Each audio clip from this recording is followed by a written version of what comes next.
Levi, sir, thank you so much for taking the time. Really, really appreciate it. I know things are hectic for you at the moment, and as always, with a burgeoning business, relentless YouTube content, travel, family life, everything else that goes with it. So, yeah, super grateful for you taking the time this morning. No, of course, I'm always happy to join some friends and have a fun discussion. So I'm happy to be here. Amazing, amazing, super stuff. Well, you know what? We're going to dive straight into it, and I guess I'm curious because I know obviously the Levi that I know from online, but I'm curious to kind of delve back into a little bit about your past and kind of what things were like for you growing up as a child, as a teenager, where you grew up, and just kind of give us a little bit of your backstory. Yeah, sure. So I grew up in Canada. I still live in Canada. And yeah, my childhood, I grew up with not a lot of money, but I really enjoyed, sports. So that's mostly what I did. I played a lot of soccer. I was in a lot of like select soccer teams, which are, you have to like try out for them.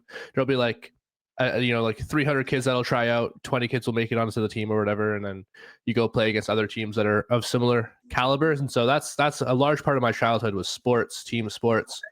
And I don't know what it was about investing, but I've always been super into investing too, even from a very young age. I remember I was like 14, 15 years old looking into Bitcoin at the time because I'm very young. So I was hearing about Bitcoin because it was pretty fresh at that time. And I was even looking into it back then.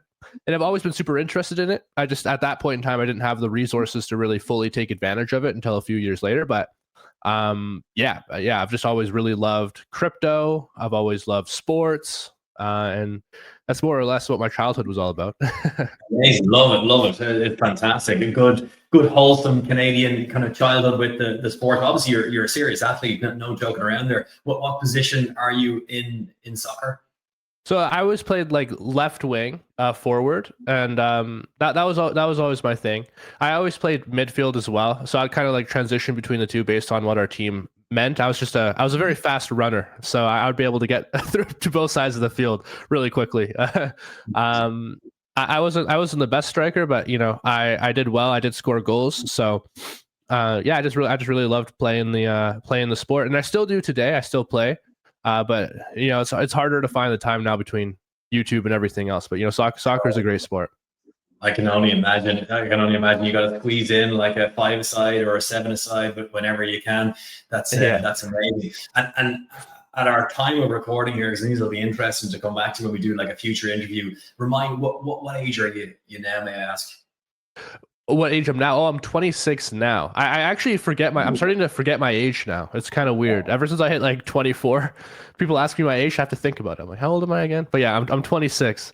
So I'm still pretty young, but I've been in the crypto space ever since I was about, like, I was looking into it, like I said, when I was about like 14, 15-ish, somewhere in there. But then I started getting involved into it when I was like 17-ish, somewhere in there, 18.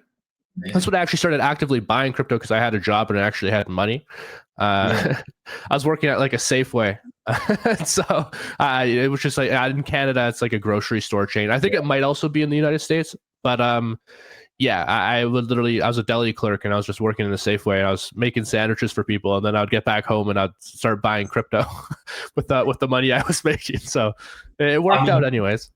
Absolutely, to say the least. I mean, it's great in a way that you had that job. I think there's obviously a handful of guys that maybe came into crypto kind of without going through the grit and grind of a genuine, square, real, hard-working position, like, which obviously brings a lot of kind of motivation, I guess, at the time when you were super eager to get home, get online, start learning, thinking, talking, and kind of growing from there. At that time, let's say when you were working in Safeway, and you were probably still, I guess you were still playing football, presumably still playing soccer, and you were working away. At the time, were any of your friends talking and thinking about crypto, or was it more just like your online community that you started to find? Yeah, like it was mainly the online community. Like I would I would tell my friends about it and they'd just be like that sounds like a scam, like they'd say like, what is that? Like that sounds like you're gonna lose all your money, like you're gonna get scammed. I basically just tell them I was buying like this magical internet money that is like this new financial system, and they're just like, They're like, nah, like that seems weird. I'm not getting involved in that. So I just kind of stopped talking about it with my like immediate circle of friends. And a lot of these people, they were like athletes. Like that wasn't really where their mind was. Like they were just trying to get as good as they can at soccer so that they could maybe, you know, go professional if they wanted to do that. Like that's what a lot of them were super focused on. And so it just wasn't really their wheelhouse.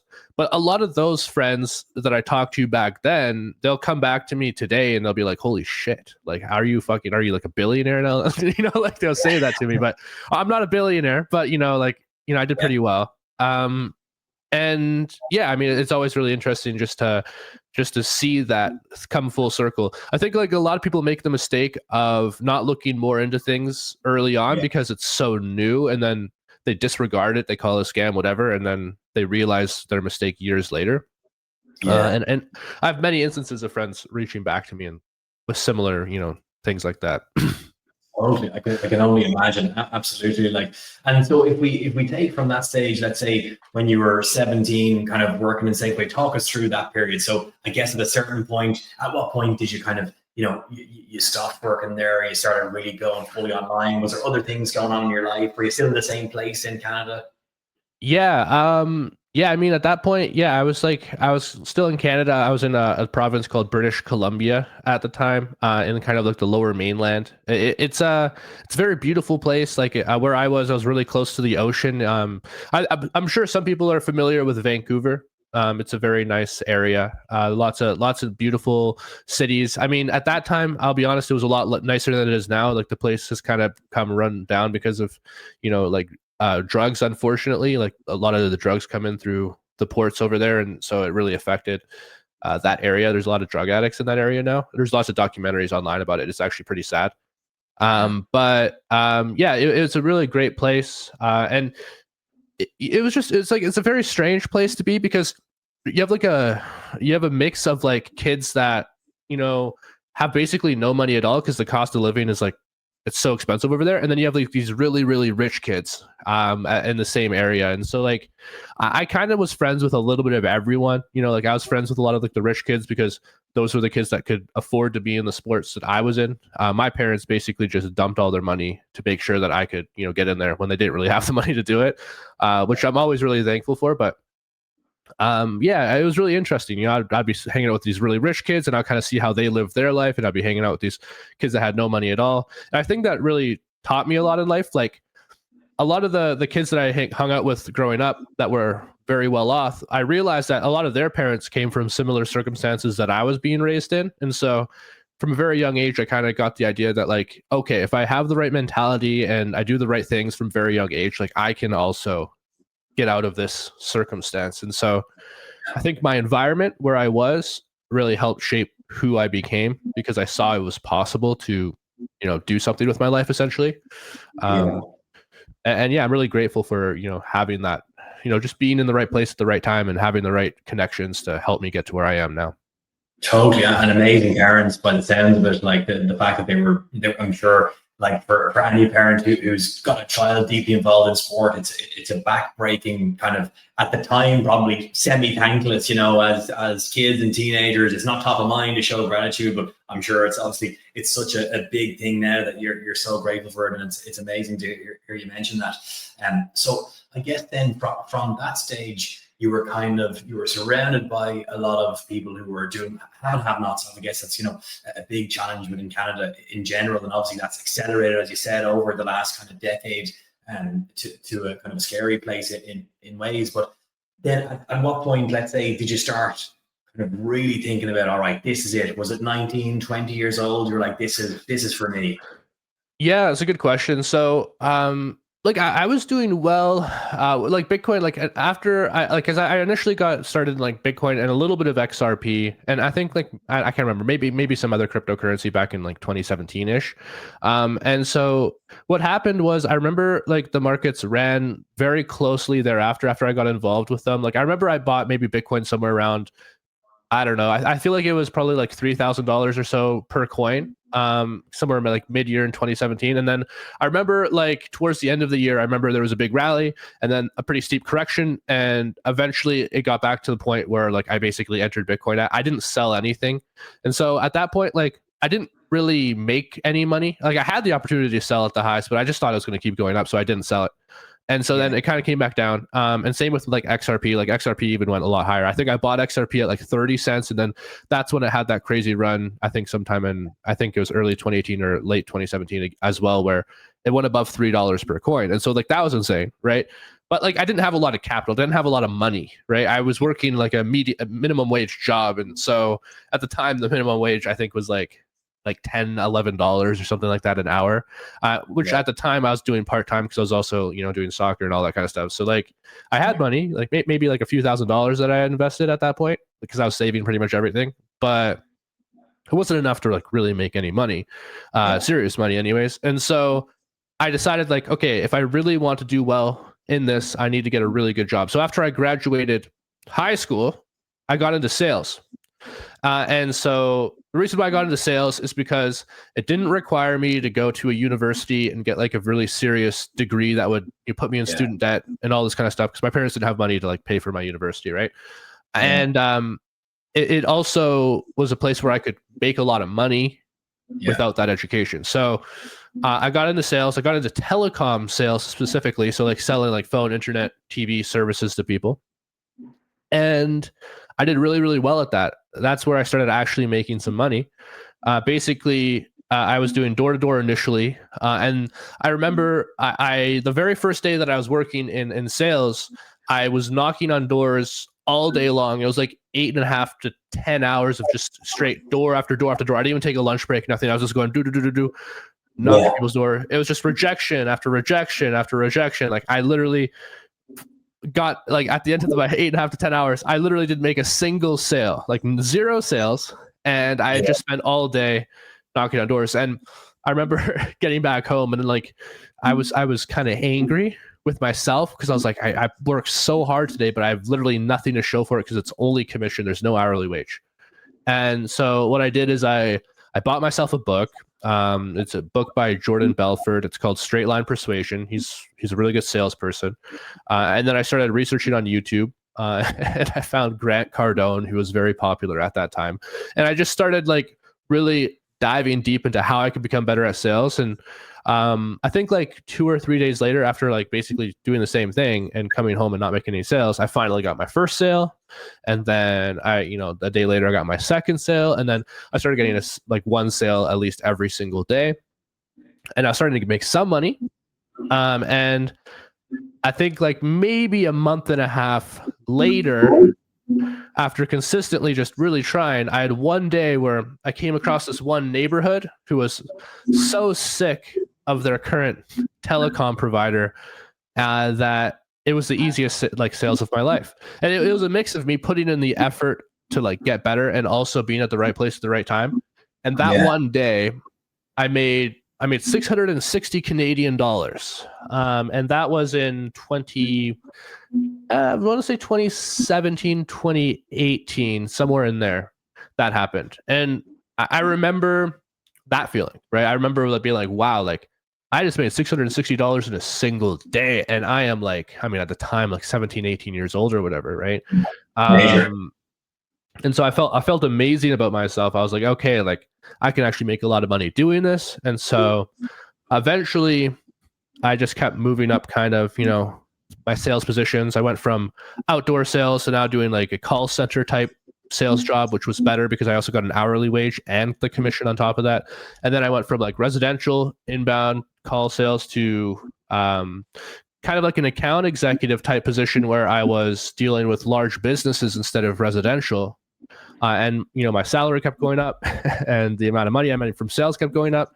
And I realized throughout that entire process that I didn't want to do sales for my entire life. Like it was very draining doing the job. You're constantly dealing with other people's problems and rejection and just things you don't want to hear, people saying things you don't want them to say to you, and then you have to overcome those things all the time. It's kind of dehumanizing because people treat you like you're less than human. But I was making a lot of money. And so basically at a certain point in time when I got into my business sales position and I was making a really nice salary at the time, it was like, maybe like $50,000 a year in salary, but then I was also making, maybe like $100,000 a year in actual commission. So about $150,000 a year. At this time, I was maybe like 20, 21 years old. I just decided to myself, I'm like, I'm just literally going to save like as much of my income as I can, because I was living on my own at this point in time. So like, I'm going to pay my rent. I'm going to save as much of my income as humanly possible. And I'm just going to do this until I don't need to work at this job for at least a year, and I can focus on my own business. And so that's what I did. I saved up the money, I think within like about a year and a half, for like a year's worth of living expenses to be covered fully. And then I just quit. And then I started focusing on YouTube, because I loved crypto. I loved investing. I was super involved in it from, a very young age. And I'd learned a lot, and I'd made a good amount of money at this point in time too, because this was around 2021 that I actually like quit that job.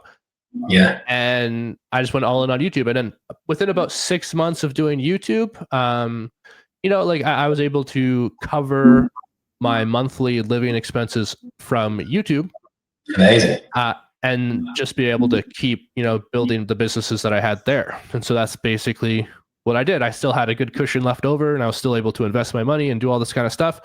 Fantastic. And so that's what I did. Yeah, that's kind of like more or less how I got to, YouTube anyways. I love hearing you recant it. I mean, like, talk about really, you stuck with the grind and the grit of like so many folks, would give up after those first few days. Door to door is grueling, like at the best of times. Like, oh yeah. And I mean, yeah, like that, I'm sure I suppose you developed a hard edge from it, that when you probably like moved your energy over to YouTube, probably, not to presume, but how did it feel? Did it feel like, well, this is so tough over here that, hold on, like this feels like, I'm passionate about it. It's me solo. I'm producing content. I'm broadcasting. I'm engaging. I'm communicating. Like, did it feel energizing in contrast to the difference?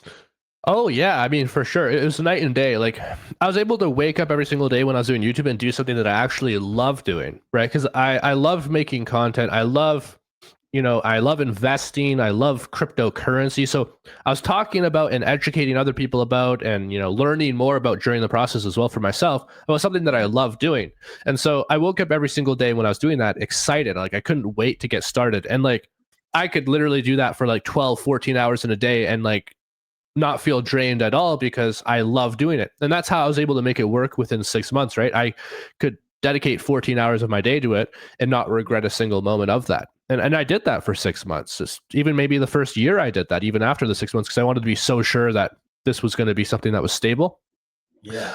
And so, yeah, I mean, it was a huge difference. I went from literally dreading every single day that I was waking up, I was starting to feel depressed doing the sales job because I hated it so much.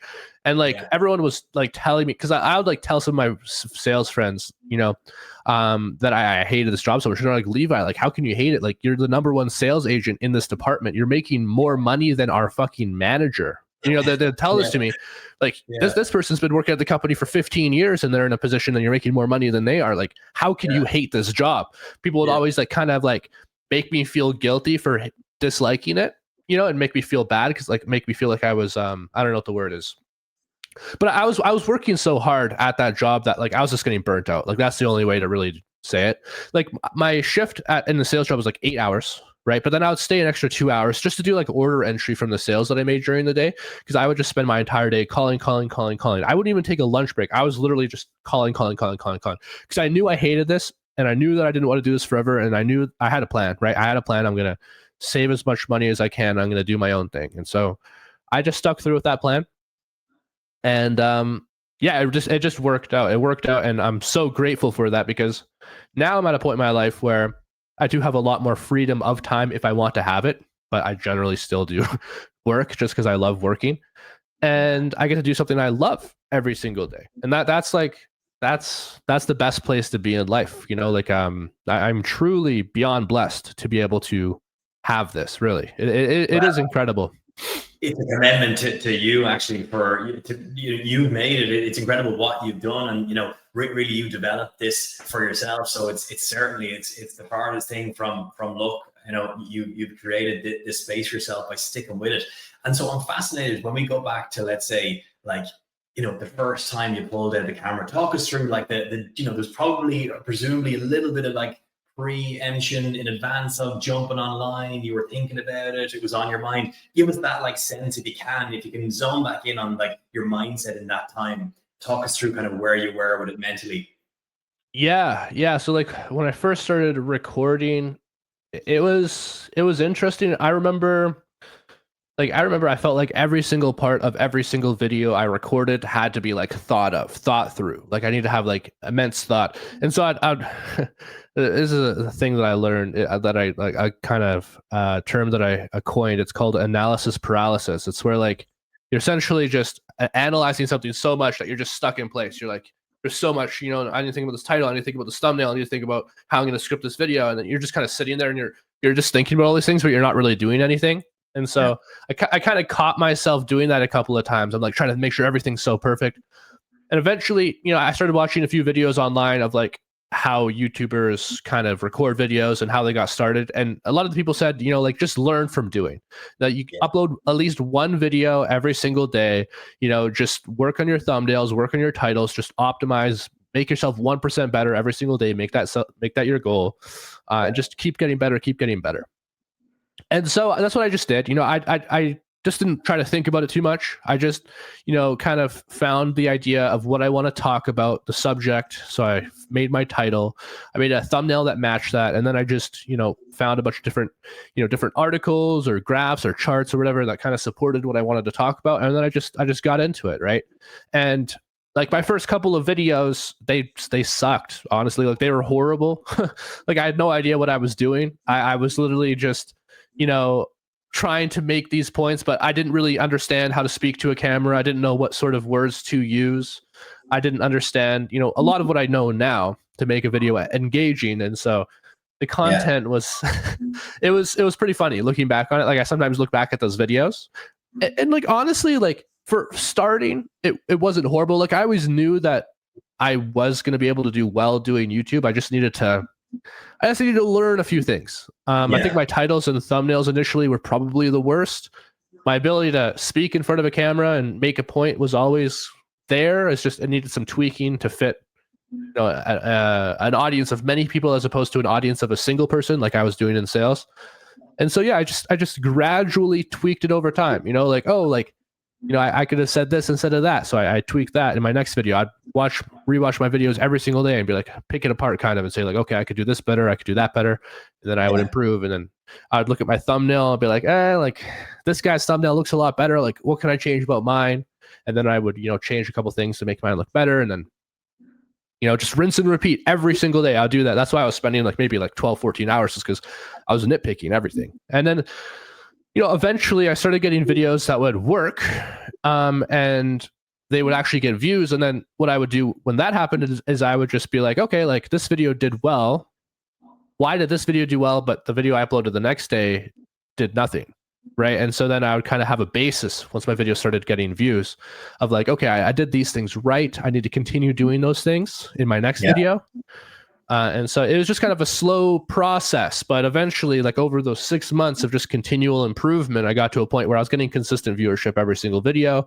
I was building up an audience, and I mean that's more or less just how that progress kind of happened.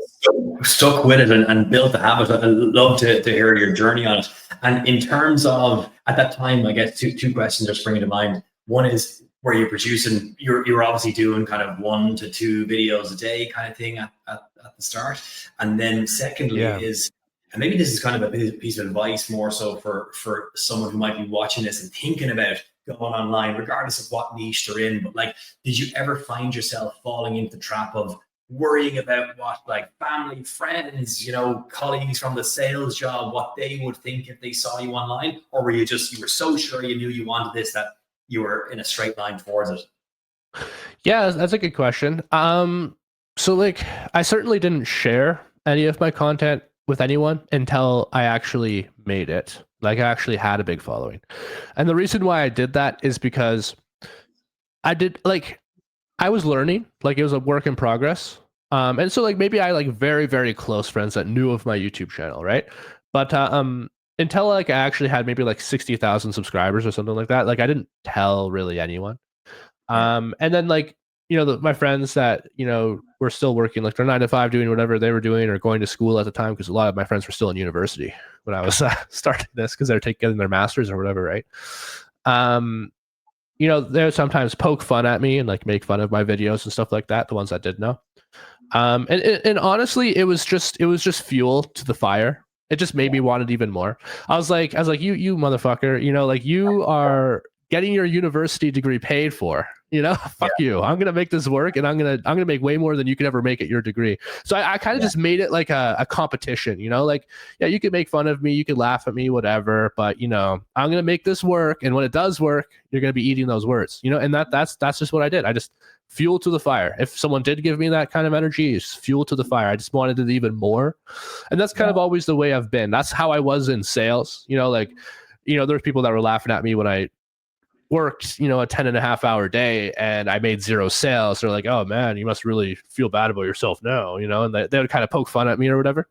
But it just made me want it even more. I've always kind of been like that. I don't really know why. It's just kind of my character. I want to prove people wrong. If people tell me it's not possible and I know it is, like I'm gonna make sure that I prove them wrong. And that's just the way I am. That's just the way you are. Exactly. That raw kind of energy. I sense that so much from you. I mean, one big lesson someone can undoubtedly take from hearing you kind of retell your journey so far is like just to grit it out and just continue to pursue and push and push and push, because all of a sudden you kind of open up into a whole other world of opportunity just by kind of not giving in when others, or let's say firstly starting when others wouldn't start, and then not giving in when others wouldn't do the 10-hour shifts, or keep going door to door, or put up with the kind of snide remarks from colleagues who in essence, like, let's be frank, probably just kind of wanted you to pull back to their level, which is just human nature, because they felt uncomfortable that you're stretching the boundaries, and then that then kind of nearly de facto expect more from them. So yeah, an amazing kind of lesson within that. So I guess then within your first 6 months, can you recall roughly at like the 6 month and the 12-month mark where you were in terms of subscriber count? Yeah, let me think. So I think in about 6 months, I was maybe at around 40 to 50-ish thousand subscribers.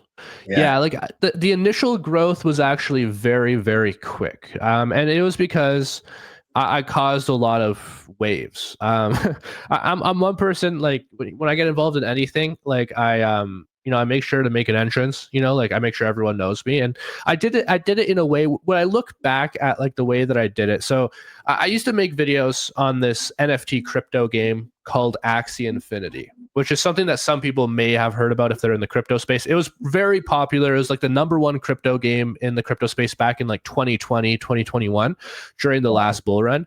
And this is when like NFT gaming really started to become a thing. Like people were like, okay, like you can earn tokens by playing a game. You can spend that in this in-game economy, but also trade it for real-world currency. Like people kind of thought like, okay, this is kind of like the future of gaming. And so it was kind of insane, the sort of projects that were being made in that time. Axie Infinity was just kind of like the best one. And they actually had like a good fun game. It's basically like Pokemon.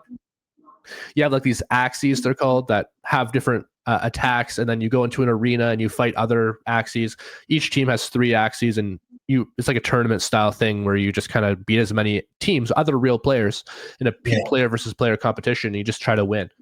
And if you get to like the top of the leaderboards, you get like these AXS token prizes, which have real world value. And so the competitive scene in that game was super crazy. You had like this giant Filipino community there who were earning more money playing this game than they could being a doctor or an engineer in their country. Like it was pretty crazy at its peak.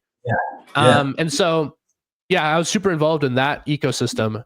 But very early on, I had identified that the tokenomic structure within Axie Infinity was not sustainable, because the main currency that they use for breeding the Axies so that you can create new Axies with different moves and parts and things like that, it was called SLP. It's Smooth Love Potion. And this SLP currency, it didn't really have any burning mechanisms outside of creating new Axies. And so it sort of created like this almost pyramid-like structure, right? Where, if there was no more demand for new Axies, then everything would kind of start crumbling down, right? Yeah. If people were no longer buying these Axies, then there's no demand for Smooth Love Potion, this currency, and then the value of everything would start depreciating because these potions were being minted at an insane rate because people are getting rewarded with this token every single time they're winning a battle, but there's no use case for it. So, I mean, it's very similar to like the sort of systems you would see in the US government today with like the Federal Reserve just printing trillions of dollars and devaluing our currency. I saw that and I was like, okay, like we should do something about this. And so what I did is I took to social media and on my X page, this is how I got my X page started. And I basically called out the founders of that project. I was like, hey, G-Hose, hey, Fake Out, which were their names at the time. I don't know if they've changed their names.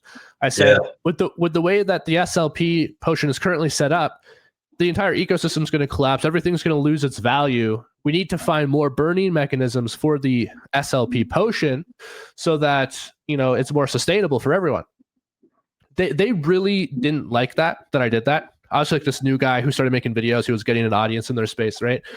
And they hated the fact that I was calling them out. And so they originally tried to ignore me. But then like a lot of people agreed with me, right? And so that was the problem is I had a huge audience behind me of thousands of people. And it got to a point where like my posts on X were starting to get like 1,000 likes and 1,000 retweets. Like it was going really crazy. And so then they're like, okay, we have to respond to this. We can no longer ignore him because he's gotten big enough. And so they did respond to me, and they said they took the approach of I was a fudder. I was trying to destroy their project, and don't listen to me because I'm just doing this for attention. Basically, that was their approach, and they kind of disregarded the entire community along the way, which just kind of pissed people off more because obviously my posts wouldn't get so much, support, traction if it didn't resonate with people, right? And so it just kind of exploded bigger. And then eventually, this is probably the place where I went wrong, is I kind of just made a circus show of it, right? Like I would kind of like start poking fun at them, at G-Hose and Fake Out. And I'd be like, because they would say like very mean things about me. So I'll just say it right back, right? I'd be like, they would call me like a fudder and somebody who's fudding his own bags because I had Axies and stuff like that. And they would call me stupid for fudding my own bags. And I would call them the dumb founders that were going to ruin the one actually good NFT project, right? And eventually it resulted in them just blocking me on social media and, basically just continuing on with what they did. And they started implementing some of the things I was talking about. So I took that as a win, but it was far too late. Like this was after like 6 months-ish of us going back and forth that they finally started implementing these things. And by that point, there was so much SLP minted and it had lost its so much value. And there was way too many Axies in circulation and not enough demand for them because they kind of hit their cap of user growth that everything started kind of crumbling down. And so Axie Infinity today is like a shell of what it once was. Very unfortunate. I thought it was an amazing game. I thought that it was an amazing community and it had so much potential, but these people just kind of, I don't know, they got in their heads too much. And I felt like they maybe were a little bit too egotistical and they didn't want to listen to any sound advice outside of their immediate circle of people who thought they knew better than everyone else. And that's what it resulted in. So yeah, my first 6 months, the reason why I was able to grow so fast is because I had a huge community of people who I was speaking for. Yeah. That's really what it is at the end of the day. And I'm forever grateful for that Filipino community that helped me get started on YouTube. I mean, the majority of my audience when I started on YouTube, it was like 80% Filipino. That's amazing. Today, it's not that anymore. But that's how I got started. As I started a movement almost. Really is. Exactly. Yeah. You took the words out of my mouth. You really started a movement, and I guess you grabbed a cause that you were genuinely passionate about. So I guess an amazing inspiration for someone who's on their journey as a nascent or a growing creator, or someone who's thinking about it, is like, really get passionate about what you're into. And if you feel it and you're really, you zone in on something, then it sounds like your advice would be just like stick with it, go for it, and don't be shy if you really believe in the cause, because no doubt about it, you started a movement there. And the frank reality of it is now 5 years later, you were absolutely right. Sadly enough, as you said, it sounded like a fantastic community and ecosystem at the time. So I guess then kind of segueing from that, you got a really big burst And then I suppose by that stage, I guess 12 or 6 to 12 months in, you were starting to find your rhythm, starting to find your flow. You had your voice. Did you, I guess, did anything change for you then over, let's say, year 2, 3, 4? Did you put a lot of thought into how you were kind of putting yourself out there online, or was it very organic and natural for you?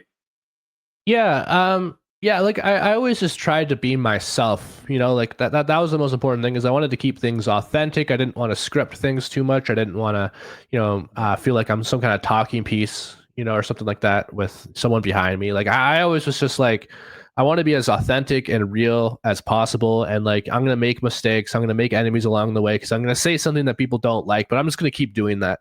That's just what I'm focused on. And so I had that mentality, but also the mentality of like, I'm also going to improve where I can, where I could still remain authentic, right?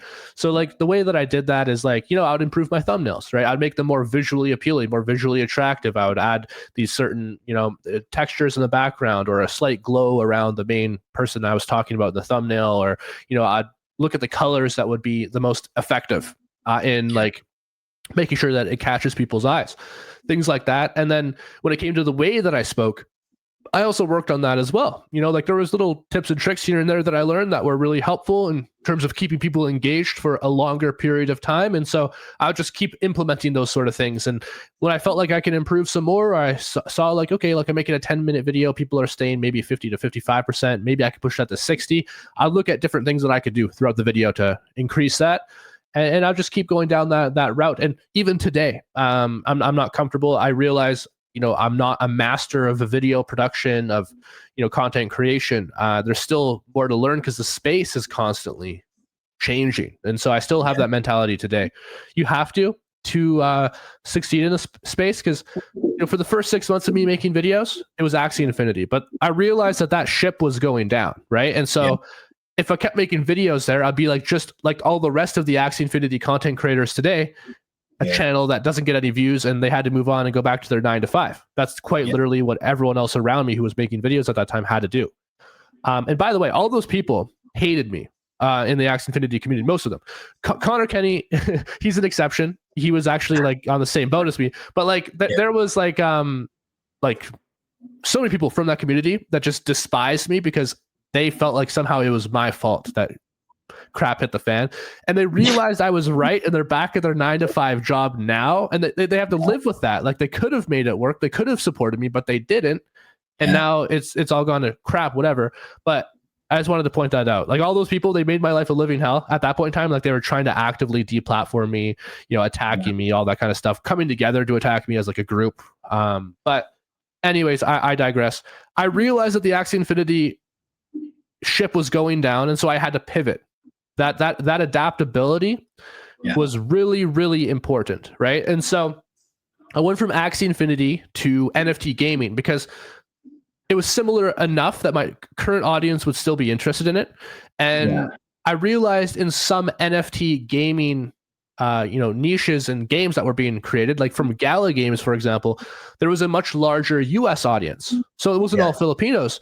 Now there's a lot of people that are here that are US based. Great. And then I started making videos there. I really liked the ecosystem as well. I thought it was really interesting. They had some really good games as well, like Spider Tanks, for example, or Farmville, I think it was called, or Farm something. Anyways, it was many years ago now. But Spider Tanks was a game that I actually played. I liked it. And so I would make videos on that. And then, I would just keep kind of slowly transitioning and adapting to different causes and different styles of videos, until eventually I got to where I am now, where I can make XRP content. But the thing is like, if I had started making XRP videos, I wouldn't have gotten any views, because at the time there were established XRP content creators with like 100,000, 50 to 100,000 subscribers on YouTube. And there was no way for me to compete with them. But in the Axie Infinity space, everyone was very small and not very well known. And, I could come in and I could establish myself. And I also saw that a lot of the existing Axie Infinity content creators that were in the space, they didn't really care about the community that much. So I left a space for me to come in and like actually speak for these people, which it was a huge gap in the market that these people missed. And so I think like the reason why I was able to stay doing YouTube is I constantly adapted. If things were not working, I changed, I pivoted. You know, I was able to establish gaps in the market. Like I saw like, okay, like this is not right. Like the community's not being treated right. Someone needs to talk about it. I'm going to talk about it. If people hate me, so be it. I'm going to do it. And so, yeah, I mean, I just continued with that sort of mentality, but just doing what I knew was right, you know, and adapting constantly. That's basically it. And so, yeah, I mean, you know, however many years later we are now, I think it's like 4 years later, I'm still making videos. Now it's just about XRP, and XRP has been something that I've been involved in since 2017. But you know, I just didn't have a platform to talk about it 4 years ago. You know. Yeah, no, it's absolutely amazing. I think there's like such a kind of two dual gems of lessons there. Like, as in, on one side, you're kind of on the macro, you're constantly moving through the I guess the different niches within the wider niche. Like, you're constantly kind of trying to find that gap from the original gaming, then into kind of broader NFT gaming, then into crypto XRP specifically. But like, you were finding that spot for yourself, and then at the same time, on a day-to-day basis, on your actual like working with your videos, you're making those, like you said, those 1% improvements, thumbnails, tonality, whatever it kind of might be, just to nudge yourself forward. So actually, on that note, if someone's watching this and they are, you know, trying to become a creator, have you anything that's a super simple, anything that's top of mind that you think made a difference for you around, let's say, even you mentioned, you know, using your voice? Was it, you know, tonality? Was it speaking slower, faster, or anything in that kind of delivery, let's say, of your communication that helped improve you? Yeah, I think initially what I thought is, you just gotta speak super fast. You gotta be super excited the entire time. You know, like that. I was literally making all of my videos like that. You know, the faster the better. You know, but I kind of realized that that might appeal to like a certain audience, but if you want to appeal to a more like wider audiences, you need to provide a lot of value. You know, that's the biggest thing. The more value you actually provide, and the better you are at communicating that value, the more successful you'll be as a content creator.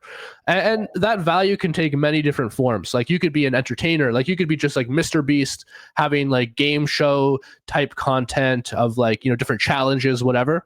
That's entertainment. That's providing value. You're making people forget about their boring lives, and you're providing them something that they actually like, right? Or, you know, in the investing space, you could provide a ton of value in the form of information and knowledge. Like, by the way, if you look at M2 supply correlated with Bitcoin on a 3-month leg, they're pretty much 95% correlated. So you could just follow M2 and you have a pretty good idea of where Bitcoin price is going to go, right? And so like you provide these little tidbits of information every single day to people, and you know, that will be great. And then from there, it's just a matter of really just communicating it in a way that speaks to them. And I think the biggest thing that really changed the way that I make videos is addressing my audience directly.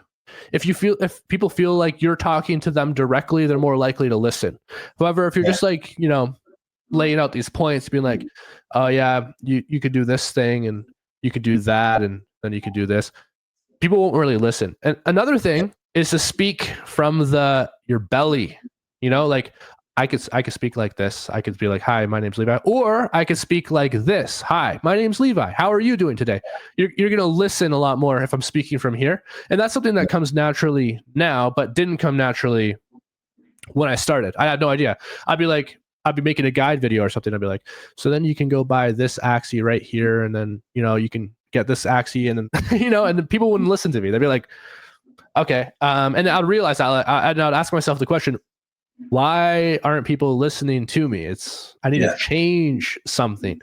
And so, yeah, speaking, you have to believe that what you're saying is very important and very much worth the time of the people that are listening to you.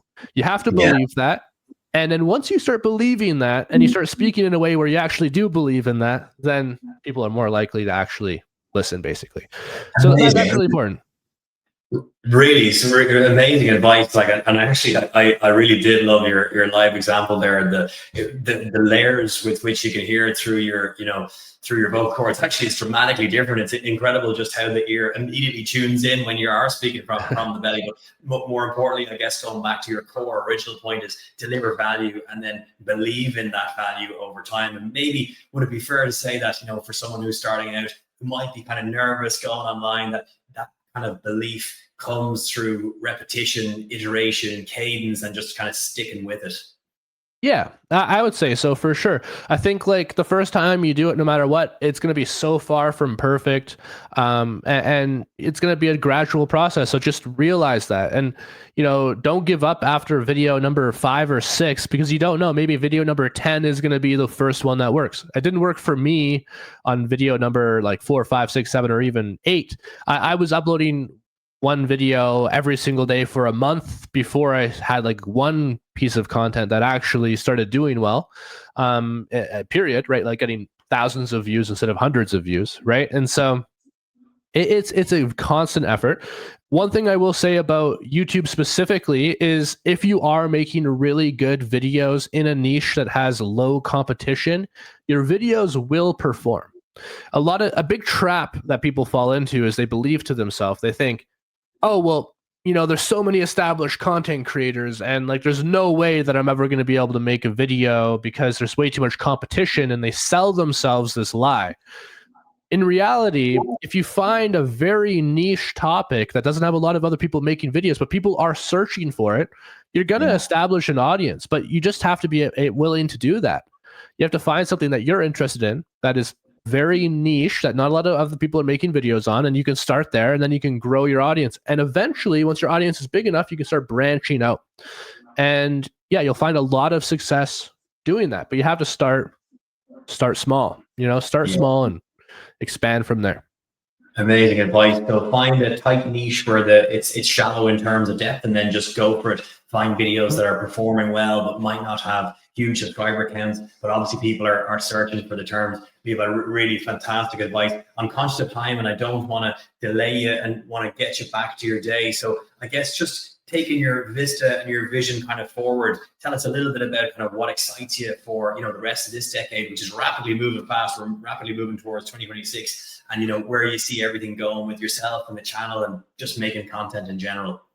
Yeah, I mean, what I'm going to continue to do is what I love, and when I stop loving it, I'm going to change it. So I really hope that I keep loving YouTube, because I mean, yeah, it's been amazing so far. It's brought so many amazing blessings. I'm just going to continue making videos. I'm going to continue making videos on XRP. I'm going to continue talking about the markets in the directions I think it's headed, based off of real world examples and graphs, charts, all that kind of stuff that I always talk about on my channel.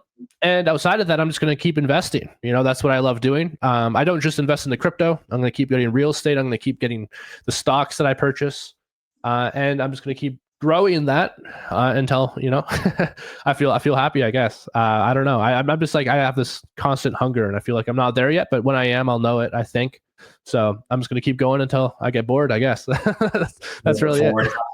Fantastic. There's no doubt about that. Hunger I feel like it cycles right back to the early stages of being a soccer player, and probably hungry for it on a Saturday or a Sunday afternoon, and getting out and getting after it, and just sticking with it with that kind of athlete's mindset. So yeah, super, Levi. Fantastic kind of advice for anyone who's thinking of becoming a creator, who's on the journey, or even just thinking about, I guess, improving themselves. There's such gems and valuable lessons within just like sticking with things, gritting it out, doing more volume as well is something that's echoing from me in terms of what you've said. Like when we hark back to your days of banging on doors and going back into the office for those extra 2 hours to input the sales data, like you just built up the reps so much more than anybody else. And then at the same time, you didn't hear or listen to the naysayers. You actually used that as energy to drive you forward. So yeah, super, super inspirational for anyone who is listening. So anyway, Levi, thank you so much for this. I'm looking forward to maybe doing another one of these in 12 months time, see how things are going for you. No doubt the sub count is going to be rocketed even further forward. So massively grateful for you making the time for us, and we will look forward to chatting really soon. Yeah, same here, man. Can't wait for the next one, and I really appreciate you having me on.